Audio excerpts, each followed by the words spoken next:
On va ouvrir notre page culture avec une page très musicale, avec d'abord la disparition d'un des plus célèbres chefs d'orchestre de ces 50 dernières années.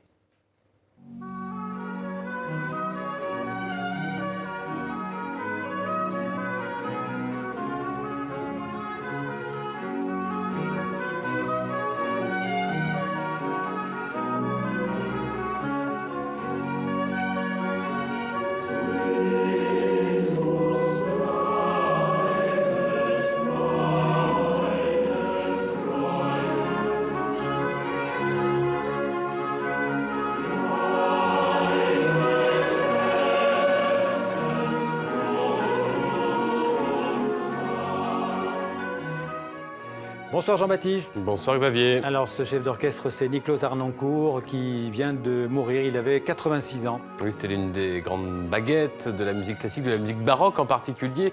C'est l'un des musiciens qui a participé au renouveau du baroque dès les années 50, notamment en faisant jouer ses musiciens et lui-même avec des instruments d'époque, des instruments anciens. Il a fondé d'ailleurs son propre ensemble, le Concertus Musicus de Vienne, en 1953. C'est l'année aussi où il s'est uni avec la violoniste Alice et jusqu'au bout, ils ont été ensemble. Nicklaus Harnoncourt qui a enregistré, là on entendait le célèbre choral Jésus que ma joie demeure, une des 200 cantates de Bach. Il a enregistré sur 30 ans avec un autre chef, Gustav Leonhardt, ces 200 cantates. C'est unique dans l'histoire du disque. Mais il a donc annoncé, avant de disparaître, quelques mois avant sa disparition, fin décembre, qu'il mettait fin à sa vie musicale, non sans laisser un ultime disque. Il vient de sortir il y a quelques jours tout juste. Et là, c'est pas de la musique baroque, c'est de la musique de Beethoven, la 4e et la 5e symphonie, symphonie du destin.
Allez, on ne quitte pas le domaine de la musique avec l'une des nouvelles stars du piano classique.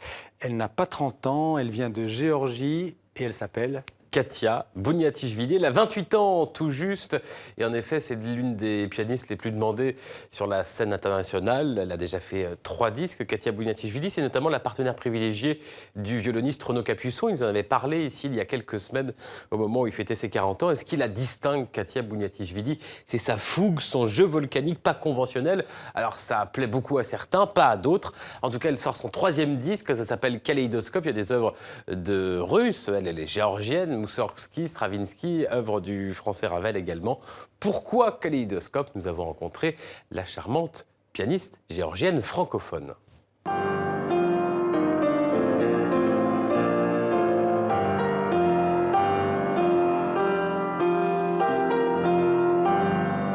Ce qui est important pour moi dans l'album, sur un disque, c'est de raconter l'histoire autour d'un compositeur, ou si c'est les compositeurs mélangés, dans ce cas qu'il y a un concept qui les réunisse ensemble. Pour moi, ces 3 morceaux, ça représente un fond assez tragique, assez sombre, mais à travers le kaléidoscope, ça transforme dans quelque chose de très coloré. Et c'est ça qui réunit pour moi l'idée de ces 3 morceaux.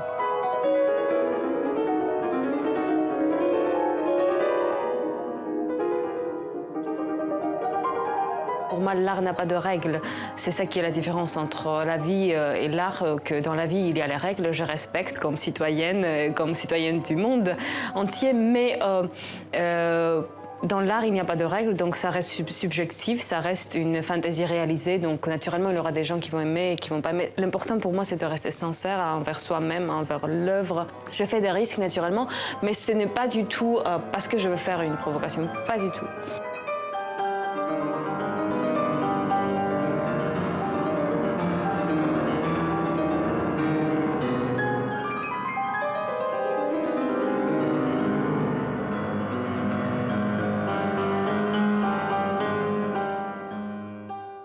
Voilà, Katia Bouniatichvili, un nom à retenir. C'est facile une fois qu'on l'a en bouche, tête. et pas de problème. Et donc, surtout, on l'a entendu, elle est parfaitement francophone. Voilà, et d'ailleurs, elle vit à Paris depuis 4 ans. Elle sera d'ailleurs à Paris demain à la Philharmonie pour un récital où elle jouera notamment des œuvres de ce disque, œuvres de Stravinsky. Francophone depuis longtemps, elle m'a d'ailleurs confié qu'elle était fidèle depuis toute petite à TV5 Monde et amoureuse de la France et du français.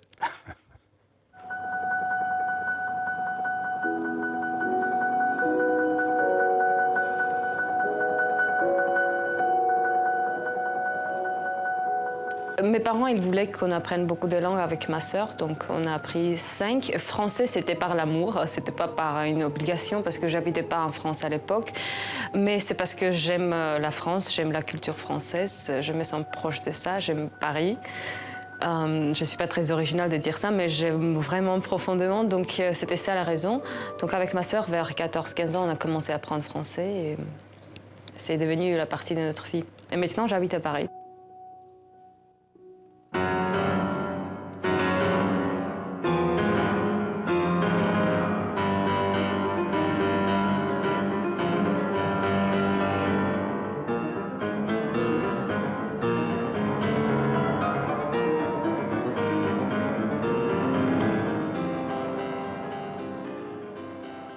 Voilà, à Paris, demain, en Chine, tout au long du mois de mars, et sinon partout dans le monde avec ce disque Kaléidoscope qui vient de sortir.